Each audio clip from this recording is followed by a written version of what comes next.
de matéria orgânica do solo, o que nós estamos a fazer essencialmente é causar uma escassez global, que é a escassez do nosso sistema Terra para lidar com os gases com efeito de estufa e com o sistema climático. Outro caso de escassez global é quando nós extinguimos uma espécie. Quando nós extinguimos uma espécie, não perde só quem extinguiu a espécie, não perde só o país, não perde só a região, perde o mundo todo. Quando perdemos um recurso genético, nós perdemos, de facto, para sempre e para todos. Bom, o valor da biodiversidade está associado essencialmente a uma série de componentes que eu não tenho aqui tempo de ir com detalhe a cada um deles, mas que tem a ver essencialmente com o que se chama o uso direto. E o uso direto basicamente tem a ver com a produção de alimentos, a produção de madeira, a produção de água. Tudo isto está implicado em sistemas naturais funcionais, o pescado e por aí fora, e tem a ver com outro tipo de usos, os usos que não são extrativos. Enquanto nos usos extrativos nós teríamos um bocadinho do ecossistema e transformamos e vamos deslocá-lo até ao consumidor final, nos usos não extrativos, como sejam os usos turísticos, balnear, o uso da natureza urbana pelos residentes e por aí fora, o que nós estamos a falar é de um uso não extrativo. Isto é um uso em que não é o ecossistema que é extraído e levado até ao consumidor, é o consumidor que vai até ao ecossistema e que o utiliza in situ, não é? Portanto, não vai o ecossistema ao utilizador, vai o utilizador ao ecossistema. E, finalmente, temos outros que são de uma enorme importância, mas extremamente invisíveis, que são os usos indiretos. Ou seja, isto é o que a natureza faz por nós lá onde está, connosco a viver cá onde estamos. Por exemplo, que faz uma floresta na cabeceira de uma bacia hidrográfica, defendendo uma cidade que está na foz do rio, de circunstâncias de subidas abruptas e dos níveis de água. Ou seja, aqui o que estamos a falar é de funcionamento de ecossistemas que, à distância, provocam ao homem um grau de satisfação de necessidades ou de, que é o mesmo, redução de riscos. Bom, e aqui há muita coisa, digamos, que também poderia ser dita, entre os quais o próprio sequestro de carbono, um fator que nós damos muito pouca importância, mas que é decisivo, que é a capacidade da natureza transformar o nosso lixo em recursos para o sistema natural, e que, apesar de tudo, ainda explica muito do facto do nosso sistema continuar a funcionar, apesar de nós humanos não conseguirmos tratar uma boa parte dos resíduos. Portanto, tudo isto são serviços que a natureza faz por nós se deixarmos que os sistemas naturais continuem a funcionar. E, finalmente, temos aqui o papel da biodiversidade. A biodiversidade, de facto, confere aos sistemas estabilidade e confere aos sistemas resiliência. De uma forma muito simples, estabilidade é permitir que o sistema se equilibre, isto é, por exemplo, dado pelas relações entre espécies, relações de predação, relações de parasitismo, relações de simbiose e por aí fora, que estabilizam, através de um conjunto de retroações negativas, estabilizam o sistema. Resiliência tem a ver com a história das peças sobressalentes que vos contei aqui, ou seja, resiliência tem a ver essencialmente com o facto de a biodiversidade conferir ao ecossistema uma capacidade de restaurar uma situação de funcionamento após perturbações de elevado nível, ou seja, por exemplo, capacidade de um ecossistema migrar num contexto de alterações climáticas que depende das peças que estão no ecossistema. Quanto menos peças, menos capacidade o ecossistema terá de resolver este problema. E bom, depois há um conjunto de valores mais complexos, por exemplo, o valor de opção, que tem a ver com o futuro. Tem a ver com o facto de todos os seres humanos, todos nós, sermos avessos ao risco.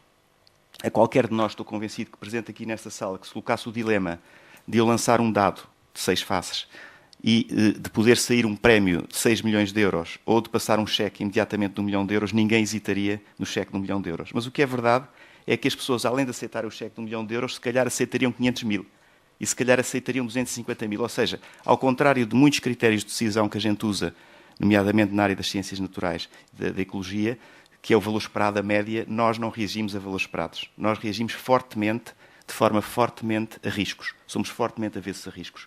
E isso devia-se refletir também na forma como tratamos os ecossistemas. Ou seja, nós, deste lado, se jogássemos pelo seguro, haveria um valor de opção fortíssimo que se traduziria nas nossas decisões de manter para o futuro coisas. Eu penso que não é difícil de explicar o que é que está aqui em causa. Por exemplo, ao destruir cada hectare da Amazónia, nós podemos estar a destruir mais do que uma espécie. O que quer dizer que dessa espécie no futuro, poderiam vir coisas como o tratamento de formas de cancro. Isto não é nenhuma linguagem barata. Há muitas plantas que estiveram à beira da extinção e que vieram a dar, por exemplo, produtos que são utilizados hoje em quimioterapia. Por exemplo, um caso de uma planta muito conhecida, que é o teixo, que foi quase eliminada por uma razão extremamente venenosa, e o veneno do teixo é uma poderosa substância utilizada na cura de uma série de cancros. Portanto, de certa forma, não estamos a falar de oportunidades, de coisas obscuras. Estamos a falar de coisas reais. E o valor da opção é justamente manterem abertas essas opções para o futuro. Ou seja, o que é que nós estamos dispostos a sacrificar hoje para manter essas opções abertas para nós e para as gerações futuras. E, finalmente, os tais valor de existência, que seria, digamos, aquilo que nós perderíamos se soubéssemos que o lince ibérico se tinha extinto, ou outra espécie, ou o valor delegado, que se traduz na nossa generosidade para com as gerações futuras. Digamos, a nossa, apesar de tudo, algum altruísmo que nos faz com que sejamos capazes de algum sacrifício presente para deixar alguma coisa para outros. Bom, posto isto, há uma série de métodos que eu agora aqui não percorro, mas que ficam, uma série de métodos que se destinam exatamente a saber quanto valem estes serviços. E esta questão é importante porquê? Porque a questão central, quando nós decidimos destruir uma parcela de ecossistema, destruindo, portanto, o valor destes serviços, muitas vezes à perpetuidade, isto é irreversivelmente, o que está em causa é saber o que é que estamos a perder. E a grande dificuldade que nós temos, exatamente, é em colocar um valor nisso, em medir esse valor e incorporá-lo na decisão. Há, portanto, muitos métodos. Eu só tenho isto aqui para mostrar que estes métodos existem há muito tempo. Eles foram já aplicados, muitos deles aplicados em grandes projetos, como este método que foi aplicado numa decisão, digamos, absolutamente histórica da cidade de Nova Iorque, de manter a sua bacia hidrográfica com um bom estado de ecossistemas. Para quê? Porque o investimento necessário para melhorar a qualidade da água até níveis considerados legais, que estavam muito próximos de ser ultrapassados na própria cidade de Nova Iorque, por razões de dimensão e apesar da tecnologia utilizada, foi exatamente saber se seria melhor construir uma estação de mega-tratamento ou se seria melhor recuperar e restaurar os serviços dos ecossistemas. Aqui está uma questão também muito importante para quem pensa em restauro e regeneração urbana. É o restauro dos ecossistemas dentro da malha urbana. E por isso é que eu também não me retive só na questão das áreas protegidas, considero esta questão absolutamente fundamental. E na cidade de Nova Iorque, o que se chegou à conclusão é que o serviço, a mega estação de tratamento e respectivas redes que teriam de ser construídas custavam qualquer coisa entre 6 e 8 mil milhões de dólares.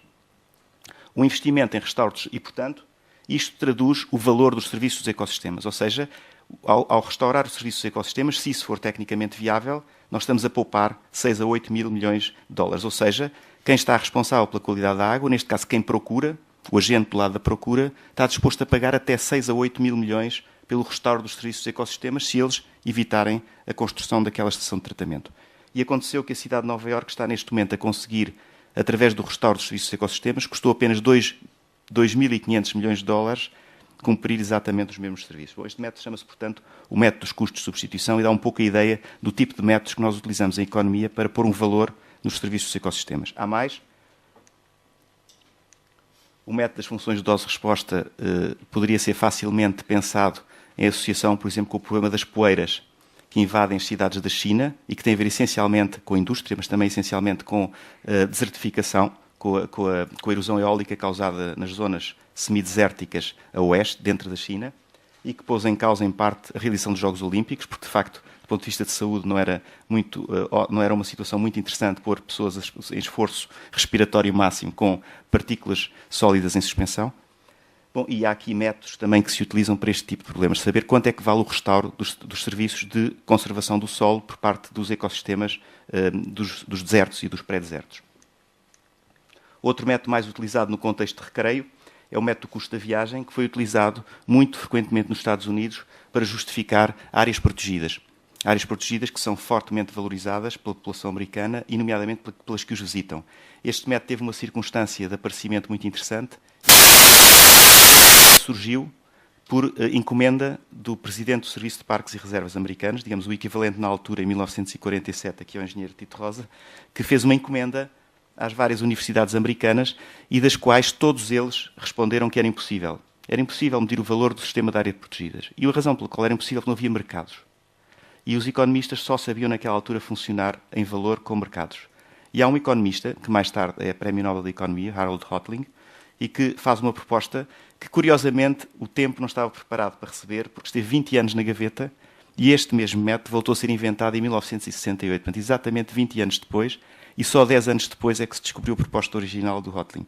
É, de facto, uma proposta interessante e que permite dar também, neste caso, sobretudo, valor quando existe associado a esses ecossistemas atividades de recreio, de lazer, de usufruto por populações, o tal valor do uso não extrativo. Bom, há outros métodos que são hoje utilizados porque é impossível medir o valor em todos os contextos e, portanto, a gente facilmente o que faz, facilmente não dificilmente o que faz, o que tem que fazer, é transferir valores calculados noutros estudos, noutros contextos, para um problema de decisão que requer valores. Isto chama-se transferência de benefícios e existe também um conjunto vasto de métodos que consistem essencialmente em perceber de que é que os valores dependem. De que características dos ecossistemas, de que características das populações humanas é que dependem os valores, para poder fazer transferências de forma controlada. Bom, desculpem lá a passagem muito rápida, mas depois, isto são alguns métodos que ficam também com alguma ideia de estudos realizados em Portugal e que dão valores por hectare. Portanto, aqui a vantagem pode ser a gente ter um bocadinho de ideia da escala. No Parque Nacional da Peneda Gerês, por exemplo, uma série de programas que estavam em vigor na altura e que têm a ver com a concessão... Isto não é o valor do parque, atenção. Isto é o valor de uma série de programas que tinham em vista a conservação de áreas de agricultura tradicional em sistemas extensivos, que tinham em vista a conservação da floresta de carvalhos, que é detida por agricultores, por proprietários privados, e que tinham em vista a construção a conservação de sistemas construídos tradicionais. Portanto, de habitat, de aldeia tradicional, de socalcos, muros, etc. E só nestas três componentes o parque estimou-se ter um valor dos ativos da ordem dos 2.500 euros por hectare. Este valor ultrapassa muitíssimo o valor da propriedade, o valor da propriedade que estamos a falar, não é da propriedade urbana, ultrapassa muitíssimo o valor da propriedade, ultrapassa muitíssimo o valor da agricultura produzida naqueles espaços. Portanto, pode-se dizer que apenas estes serviços de ecossistemas, que são uma pequena fração daqueles que são produzidos, neste caso não pelo parque, mas por um sistema de subsídios e de apoios que estava em vigor na altura, têm um valor muitíssimo elevado comparado com as outras funções que têm lugar dentro do mesmo espaço. Isto são mais estudos. Este, por exemplo, foi feito em relação à paisagem de amendoeiras do Douro, que foi não nas amendoeiras, mas na vinha, foi aqui referido também. O Parque de Sintra-Cascais. Bom, outra coisa é que conservar a biodiversidade tem custos. E este é um aspecto muito importante. Ou seja, frequentemente hoje fala-se do valor dos serviços dos ecossistemas, mas não se fala